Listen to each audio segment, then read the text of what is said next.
here we are now. I would say, or we could argue that from some views that our company's in a better position than we've been in quite a while. And I would say a lot of that goes back to the automations and optimizations and insights we've had to what's actually been happening the last 5 years in our company through the data that Salesforce is able to give us. Welcome to Salesforce Radio, your destination for insights, news, and community connections within the dynamic Salesforce ecosystem. Rhys Morgan, welcome to Salesforce Radio. It's great to have you on. Thanks for having me, Ben. So just a little bit of an introduction. Rhys and I have known each other, of course, via Zoom for probably a little bit over a year now, and came to us for some solutions for his Salesforce org using Titan. I think it was mainly around document generation at the time, but I kind of remember when we spoke, you said, hey, this is something that I'd like to introduce and maybe expand with in the future. And from those conversations, I really understood that you're somebody who is deep within the Salesforce ecosystem and deep within your own personal org that you're working in. But I want to hear a little bit about your journey today, and maybe if you could just introduce yourself, and then we can jump right in. Yeah, sounds good. So we spoke actually at a pretty early stage of my Salesforce journey, and there was a lot of possibilities in my eyes at that point. There were really very few limitations. So reaching out to you about Form Titan was really an experiment, actually, from my view. I've only been deep in the Salesforce ecosystem, if you want to call it that, for the last, say, year and a half. But I've been with my company that's been using Salesforce for 6 years. So it's interesting that I feel like in hindsight, the opportunity of working deeper with Salesforce was kind of staring me in the face for 4.5 years, ultimately, before I realized the potential that it had for our company and actually started to take it seriously and get myself upskilled, which was about 6 months before we spoke last year. And there's been, from my view, as someone who's been in the business for 6 years, there's been some pretty amazing things that have happened since we started looking seriously at Salesforce. And it's got me to the point where I just feel genuinely excited and enthusiastic now about what Salesforce can do for companies, to the point where, from my eyes, it can make or break a company. If you have it and it's not being used, I think it can either severely limit or potentially cause some very serious problems with your company. Or if you're not using it and you're considering how it can benefit you, obviously it depends on how you implement it, but the potential is very vast for what it can actually do. And so tell us a little bit about what you were doing in the company before you became hands-on with Salesforce. We're a small company, so I was doing a little bit of everything. Which is a blessing ultimately, because you get to learn all of the different levers throughout the business around what's actually happening. And I've always been dabbling in businesses. So I've always, for better or worse, always been thinking critically around how things can be done better. This gets on a lot of people's nerves sometimes when you're an employee of another business and you're very driven to improve things. That's not always welcomed, but for better or worse, that's how I've always kind of operated. And so working in this company since 2018, I was fortunate enough to be in a position where there was a lot of different things that were required. So I got exposure to virtually everything. How our contractors were paid for a service that I myself was learning how to perform, how we priced for our service across Australia. There were so many things that I learned. And along the way, of course, with my nature, was always thinking, how can we do this better? And ironically, we did do a lot of things better over those years. There were bits and pieces of software that we had built. There were very small Salesforce projects that we had outsourced to a Salesforce partner to help us implement, just very small things, but that still provided a tangible benefit. But it's funny because I look in hindsight, some of those things were 4 years ago. I was consulting with Salesforce developers to help us build something very specific that we had designed to optimize one of our sales processes. It never clicked to me, why don't you go and learn that yourself? So we're sending out these invoices, and I'm trying to, get everyone in the company, the management teams, as excited as I was about, hey, if we do this, if we do that, then all of this domino effect. And I felt like I didn't fully understand the potential, but also I felt like none of us really did. It was, in your episode 1 of your podcast, you made a comment about how when you're speaking with clients, you can very quickly gauge if they view Salesforce as a liability or a necessary evil, or however you want to term it, or an asset that can be tapped into. And I feel like collectively as a company, we all kind of viewed it as a liability, a necessary evil. once that thinking shifted, that's when just the ideas of what we could do, just honestly, it was like an explosion actually. And that's what, we've been working on for the last year and a half. Wow. So it seems like there's been a major shift in your organization, which is cool to hear. But, it all kind of started to some extent with your change in perspective. And I like the fact that you saw even just small incremental potential within Salesforce early on. And you said, hey, let's do this. Let's do that. Can we do this? Can we do that? But of course, it's not a crazy thing that you didn't think, hey, this is something that maybe I could go in and do and I could configure, because it's a software. It's a service that you're paying for. What would make you think that you could just change things on your own and configure on the fly and, own the entire roadmap? There isn't many widely used systems that are like that, where you can just go in and change things to that level of customization. So what was the thing that made you say, hey, maybe I can learn more about this? Were you just Googling, or did you get into Trailhead? What made that shift actually happen? It was like a collision of years of different things that had happened, I think, that ultimately led to, it was like a necessity, actually. Our company was going through a tough time. We had been going through, we'd hit a couple of speed bumps here and there throughout COVID. I'm sure a lot of companies can relate with this. So we had a lot of challenges over the time that I was with the company. We had a lot of accomplishments. We had a lot of challenges. And it came to the point that the challenge was, potentially very dire. And around that time, for me, it was like all of the problems that had been happening for the last 5 years. There was one common theme with all of these problems, was that Salesforce had something to do with either causing the problem, or Salesforce must have been included as part of the solution. So I eventually thought, we can focus on different departments, or we can focus on different employees, or different products that we want to launch that may or may not have the actual the market may or not be ready for us to actually make money off those services. There's all of these different things, but ultimately it was like everything, there was a component of Salesforce, and the company was in a stressed state, and I was, because I love working here and I love the people here. And so I think I must have just looked on YouTube, like of course it just starts something like that, how to program something on Salesforce. And then all of these results come up, and then I'm thinking like, I thought this is some little software that no one really cares about. And there's all these people saying you can do this and that. And then I thought, okay, well, I looked for Salesforce jobs. I thought, well, if this has got so much support, then what about, can people actually work in this field? I look in our job market in Australia, search Salesforce, and go, wait a minute, this isn't a software that can be casually programmed, while you're running the rest of the business. This is a whole industry unto its own. So I thought, okay, that's interesting. Then I start the process of, okay, what does it mean to become specialized with Salesforce? And it's really funny in hindsight, because when I first joined the company, they had just adopted Salesforce, and we're a small company. There's 30 of us or so. So I think the scope of what was required to really mold it into our organization was maybe not, we weren't fully aware of that. And so at the time, the director of the company said to me, we've just got this really powerful software, Salesforce, why don't you learn how to use it?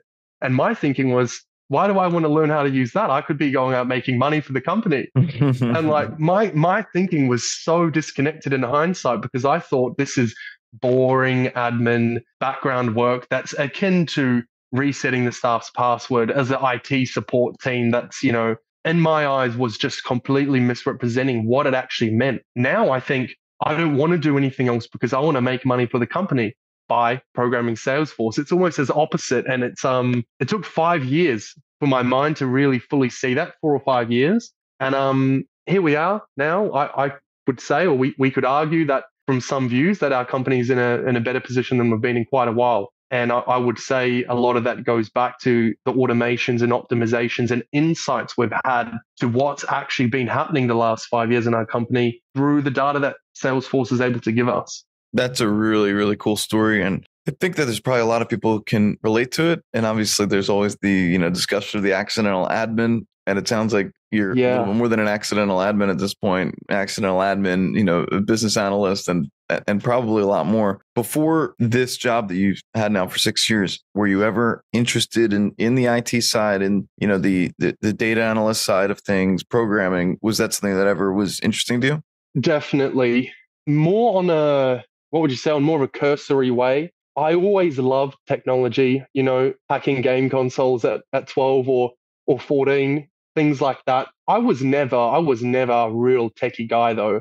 Like I don't know code. Although I've attempted to learn code multiple times, I'm not sure if it's a right fit for me. At least that's what I've told myself when I've hit walls a few times over the years.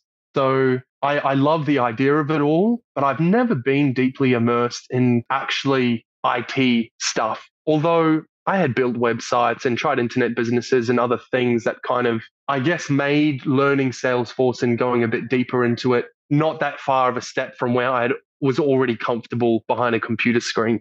And at this point, do you feel connected with the larger Salesforce community? Do you feel like you're leaning on the community for resources, for answers? Do you ever, go to any in-person events, or is it really just you're kind of still within the organization? Yeah, I think it's at the getting to a point now where I need to go down that route, because it's been a year and a half with our company and we have accomplished so much. I have learned so much from people on YouTube. I haven't actually been to any of the Australian Salesforce events, although I'd love to. But the internet in 2024, you can learn almost anything that you want to learn. And so long as you have somewhere to play around and apply it. And again, I feel very fortunate that our company has got to a position where they basically said, here's the keys. Here's the system admin.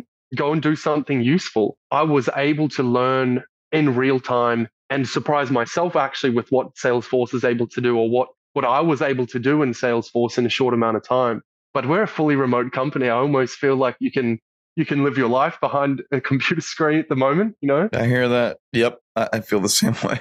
I really can totally relate to that. And at this point, do you have a roadmap? Do you have a way that you decide on what's next in Salesforce? That's an interesting question. I think with being a small company and the agility that comes with that, we're very quickly able to reprioritize things as the need or as the value of that solution becomes apparent to us.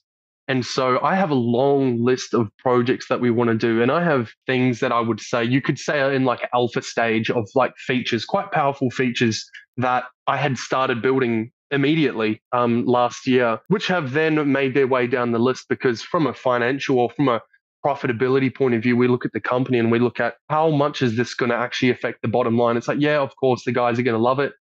Because it makes something easier that's annoying, like using software that has a clunky interface is not, it might take you the same amount of time, but if it's a clunky interface, it sucks using it. And interestingly, that actually relates to exactly why I love Titan software and how I ended up even discovering Form Titan. But maybe we can jump back to that if you want to later. But there's a lot of features that we have on the pipeline that I'd love to work on, but we really just focus on what is going to hit the bottom line. And ultimately, how we know what is going to hit the bottom line, it all comes down to the data that Salesforce is producing anyway. Yeah, I think, a lot of times when I'm speaking to people, and maybe they've kind of lost track of why Salesforce is important, I say, listen, there's really two things that make Salesforce valuable in a company. One is automation, right? Being able to automate all these different processes, whatever they may be. And the second is that reporting functionality, because at the end of the day, you want to make the people who need to look at the overall stats of the company, you want to make them happy. You want to make them feel like they know what's going on. Salesforce is a great tool to do that, because you can centralize everything into one place. The issue becomes, and I speak to people all the time who have Salesforce is doing one thing, and then they have an ERP doing another thing, and maybe there's some connection on some things with one.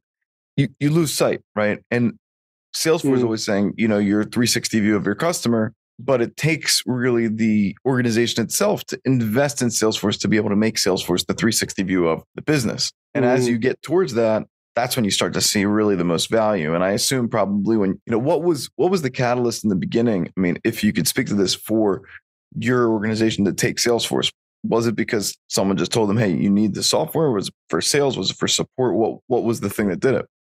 Is this when we initially adopted it 6 years ago, or when we started taking it seriously last year?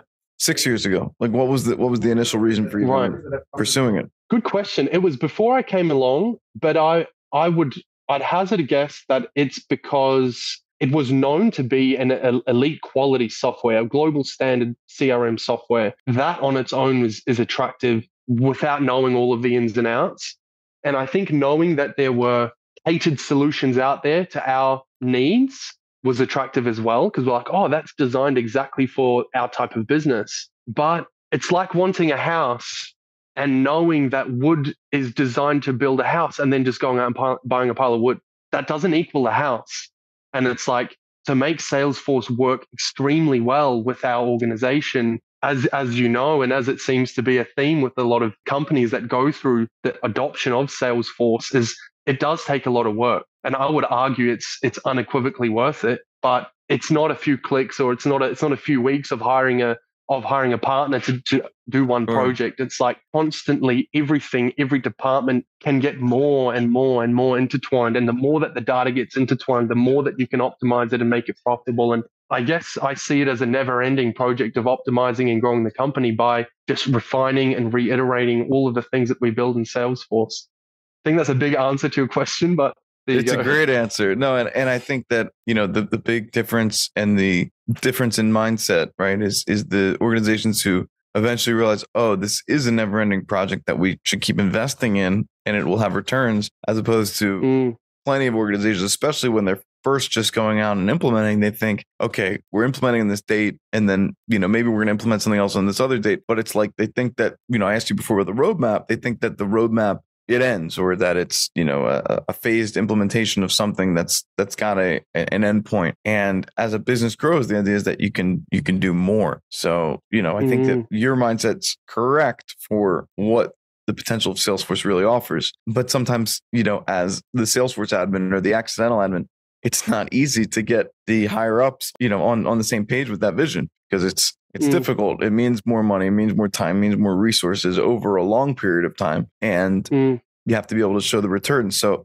I guess question for you, what are maybe you can dig a little bit into the business, your actual business. Where has the value been? Like, what are some specific use cases that have brought value to the business and helped you come to this period of growth that you're in right now? Love that question. I could probably talk for an hour just on that question.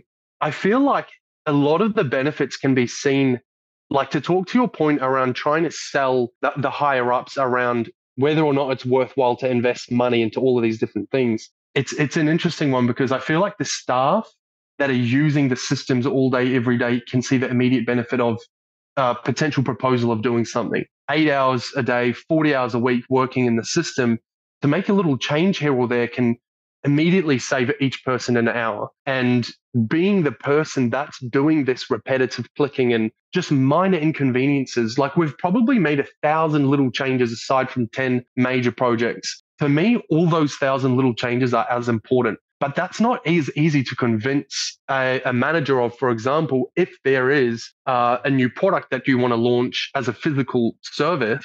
And it's like, oh, do we optimize? Do we make, the office staff role slightly easier, or do we try and crack into a potentially $5 million a year revenue market? It's like, it's not as sexy. Do you know what I mean? But I think in a way, like 5 years in, it's become like super apparent to all of us, and myself included, because it was news to me discovering that as well. It's now I'm a year and a half into it and it's clear as day. But in the early days, I was still like, I think maybe doing this stuff is going to be worthwhile. So hindsight's always 2020. But one of the kicker projects that we done early on that really for me sold it for me, because as I mentioned, I was kind of connecting these dots that there's something to do with Salesforce. So I was flying up to meet basically the board, the board of our company. I knew that it was going to be an important meeting because we'd gone through a few months of struggles, and I never really done it before actually, but I just put together a whiteboard presentation. I didn't think it was needed, to be honest. I just thought my mind is combining all of these different things that have happened for 5 years. How can I quickly tell these people in 10 minutes and see it from my view? And we basically done this big presentation, which was basically making the point that we don't really have a strong foundation in our business. And the foundation actually already is Salesforce. We don't need to go and find a foundation. We have it. It's just that we haven't been maintaining the foundation. Once we have a strong foundation, then we can just build a high-rise building on top of it. And that's kind of how I was seeing all of these things that we could modify and fix inside Salesforce. And we went through that, and it was basically like, okay, well, let's have a go then. It was, let's cautiously decide to invest some time and give me a system admin login, and let's have a little muck around and see. And we had an entire department running out of Excel spreadsheets. And this colleague of mine who's still with the company, she was a guru with Excel.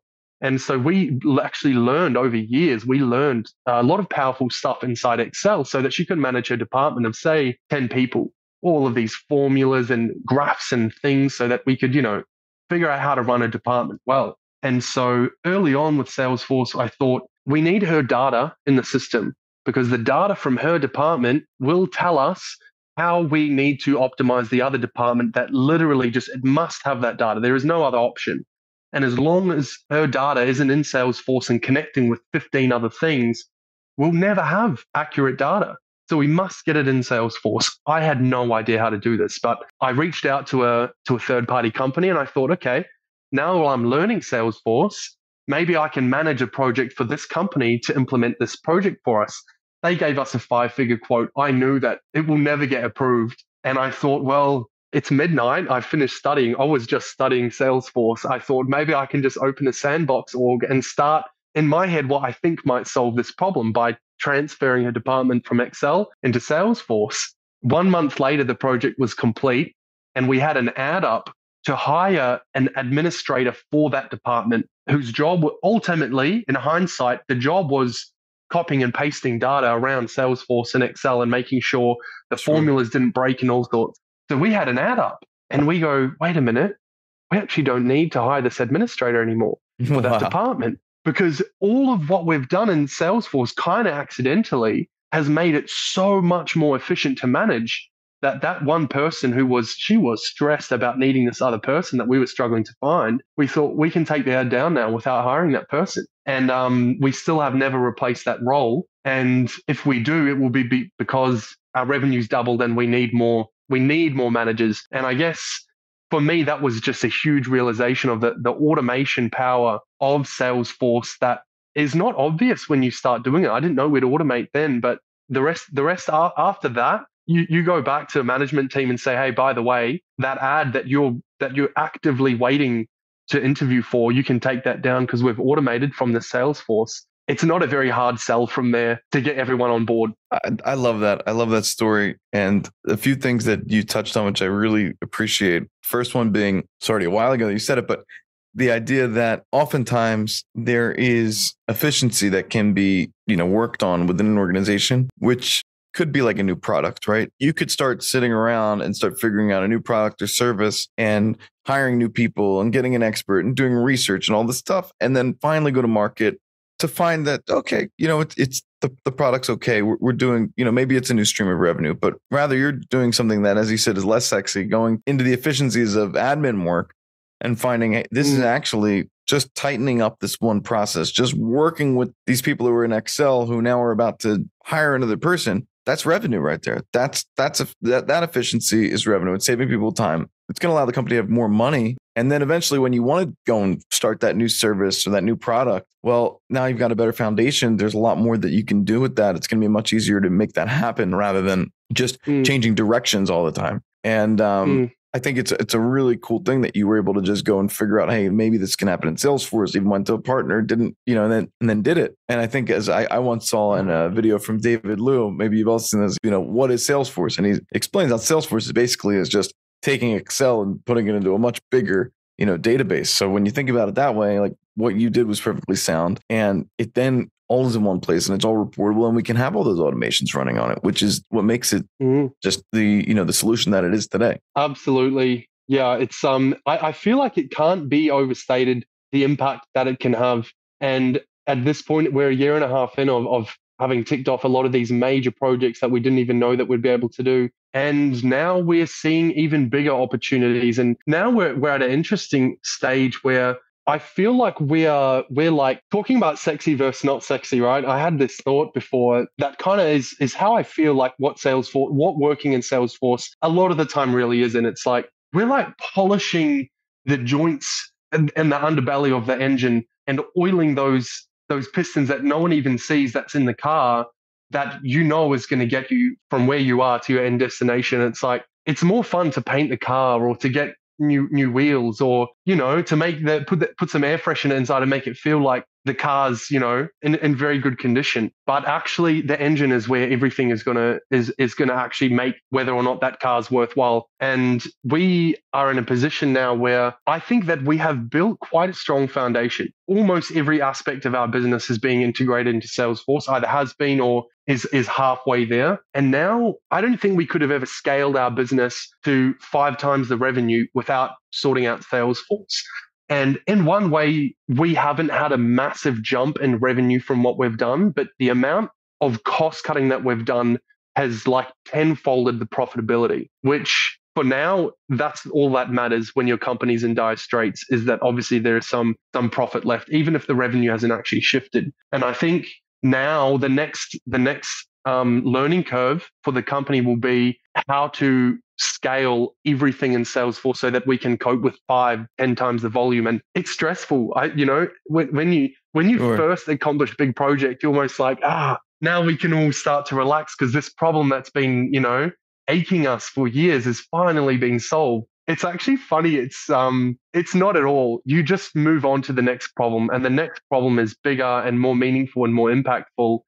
And so we're in that phase now. We're thinking, how to scale. Well, this has been a really great session, and I promise not to keep you too long, but 1 or 2 pieces of advice for anyone listening to this that's looking to either get their organization to get on board more with Salesforce, or is looking to just level up their own skills and looking for resources to do that. I think anyone that wants to level up their skills, there is an abundance of resources. I learned how to pass my admin test off Udemy, off an online course that I bought from Dave Massey. Shout out. It was fantastic. And that pulled me through that first.